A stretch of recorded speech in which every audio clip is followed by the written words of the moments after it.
Eu recebo um empresário e cientista político que é herdeiro da família imperial. Quer dizer, se o Brasil fosse hoje uma monarquia, você poderia ser nosso governante. Não, ele seria, então, sobrinho do imperador da nossa nação. E é claro que ele é engajado politicamente, à frente do Acorda Brasil e milita pelo Estado de Direito. Boa noite, Luiz Felipe de Orleans e Bragança. Boa noite, obrigado, Obrigado Rony. por ter vindo. Muito obrigado. Eu fico muito honrado com sua presença, uma coisa que me dá muito orgulho. O Dom Pedro II, que é um grande herói na minha vida e na minha família, foi seguramente uma das pessoas mais injustiçadas da história da humanidade.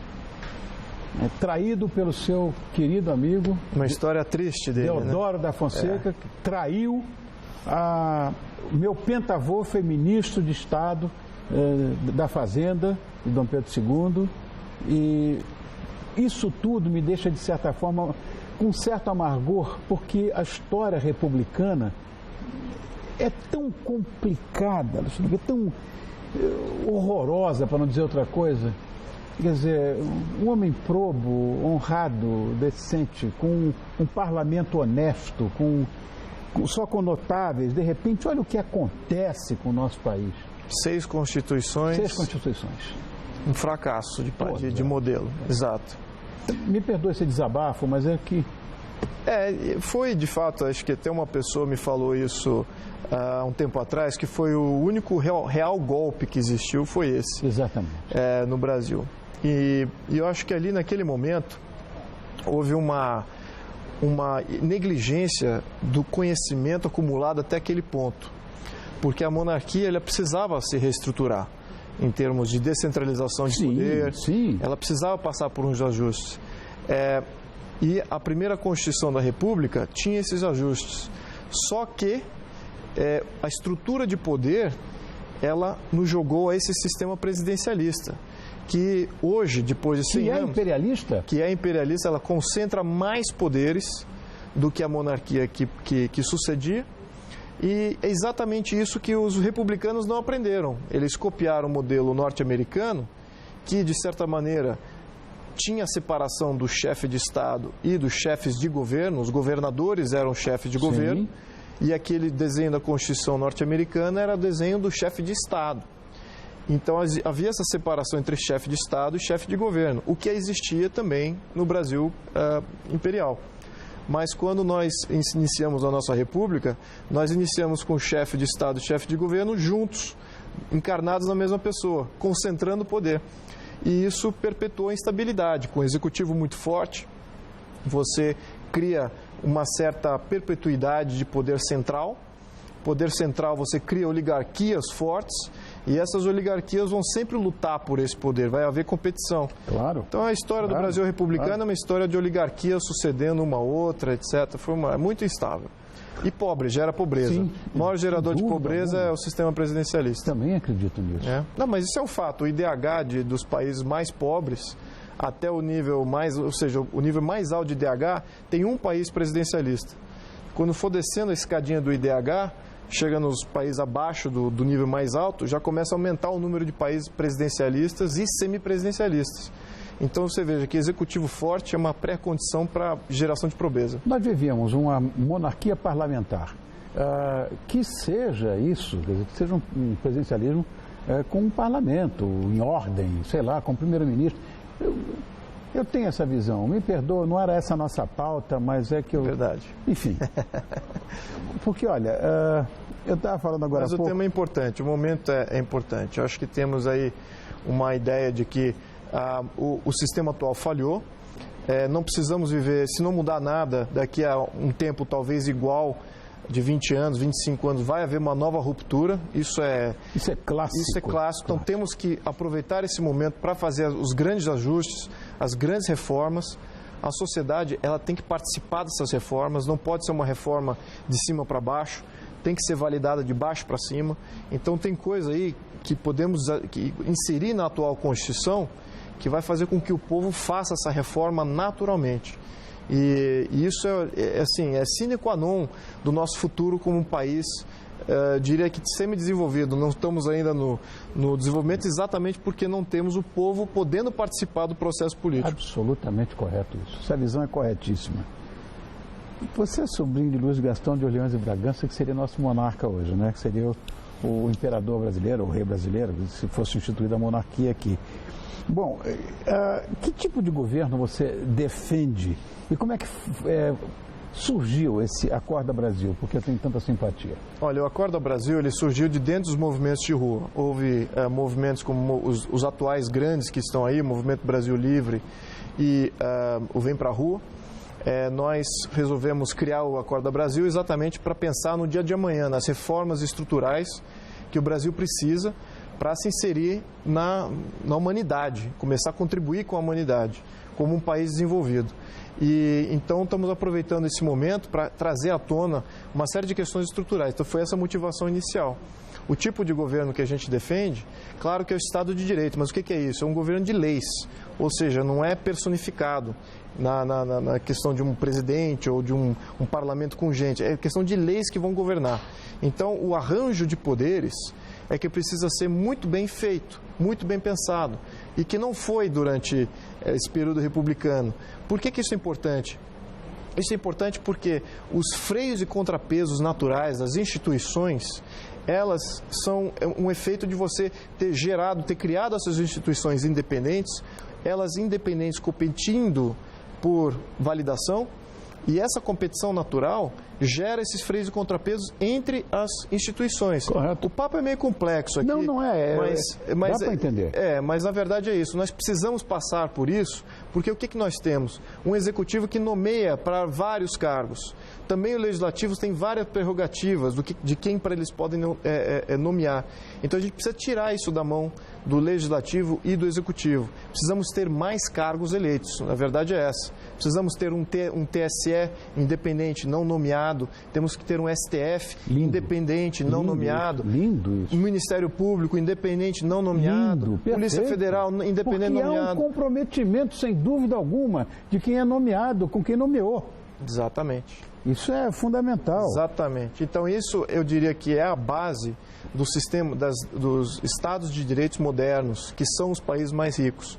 Então os países mais ricos, eles são ricos exatamente porque a sociedade civil é protegida com uma equação de poder muito fragmentada. Ninguém tem o poder de fato em termos institucionais. Quem tem o poder majoritário é sempre o povo. Ele pode a qualquer momento interferir e há mecanismos para que ele interfira e comece a manipular esses poderes ou infringir influência nesses poderes para que a vontade do povo, ou ao menos aquilo que dá estabilidade ao sistema político como um todo, seja exercida. O que temos aqui é um governo blindado do povo. É o que temos hoje. A Constituição de 88 blindou completamente e a prerrogativa é sempre do Estado. É sempre o Estado que manda.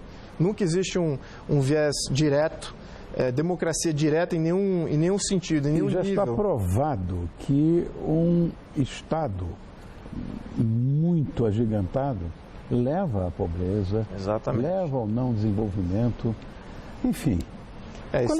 Estado rico, povo pobre, povo rico, Estado pobre. Então essa que é a dicotomia. Exatamente. Então queremos inverter isso. E a importância desses atos populares? O que você acha, Luiz Felipe? Olha, eu acho que o Brasil estava tardando de ter isso. Eu estou vendo com... Era muito acanhado. Muito acanhado. O brasileiro ainda vai evoluir bastante nisso aí. Estou muito feliz, pessoalmente falando. Foi uma satisfação pessoal minha de poder participar desse movimento. Muito grato a todos os movimentos que foram criados e do qual eu participei no início e que também me levaram a sair e ter coragem também de fazer o nosso próprio. Então, tem que ter muita coragem, tem muita resistência, o poder ele está aparelhado, o poder que está aí não é um poder benéfico, pelo contrário, não é um poder que é pelo povo, é um poder pelo próprio poder e pelo Estado. Então, esse tipo de dicotomia que existe entre você se chamar um Estado de Direito e ter esse tipo de poder surgir, está errado. Temos que evitar isso e todo Estado de Direito moderno consegue limitar esse tipo de coisa. Então, eu espero que a gente consiga. Bom, a gente pôde acompanhar no dia da votação do impeachment, no dia 17, a quantidade de deputados, como você falou agora, que, de certa forma, nos envergonharam. Será que o brasileiro consegue entender a importância do seu voto? Porque quem está lá nos representa. Não é possível que aquelas pessoas sejam, na verdade, o nosso espelho. Olha, de fato, precisamos trazer à tona aqui 2 direitos que colocaríamos na nossa Constituição que fariam toda a diferença. O direito de você revogar um mandato por não confiança. O povo pode não entender as nuances das questões políticas, mas ele, às vezes, não confia numa pessoa. Ele precisa exercer esse direito de não confiança. Os países envolvidos têm esse direito. Estamos falando de parlamentarismo. Estamos falando de não confiança. O recall também existe em países presidencialistas, que chama-se recall esse direito. A outra coisa é que o brasileiro tem que ter o direito de poder revogar a medida do governo. Imagina um governo hoje passar uma medida em que vai aumentar em 100% o imposto, seja lá qual for. Hoje, o governo tem esse poder. Qual poder nós temos para nos defendermos desse tipo de medida? Nenhum. Então, os países envolvidos têm esses 2 poderes. E se nós dermos esses 2 poderes para o povo brasileiro, intuitivamente e de uma maneira descentralizada, eles vão poder exercer esse poder. E isso muda o Brasil. O que, na sua opinião, vai mudar com a saída da presidente? Olha, de início, você tem um lado positivo, é que você termina aí o ciclo populista. Então, nós tínhamos um ciclo populista desde a entrada do Lula. Isso gerou uma série de... gerou isso que nós estamos vendo hoje. Mas agora entra-se um ciclo oligárquico, ou seja, os grandes poderes estão entrando aqui através da figura do Temer. Isso, de fato, atesta pelo modelo que sempre existiu no Brasil, que vivia esses ciclos entre populismo e oligarquia. Então, o que nós precisamos vai vir uma oligarquia aí no poder.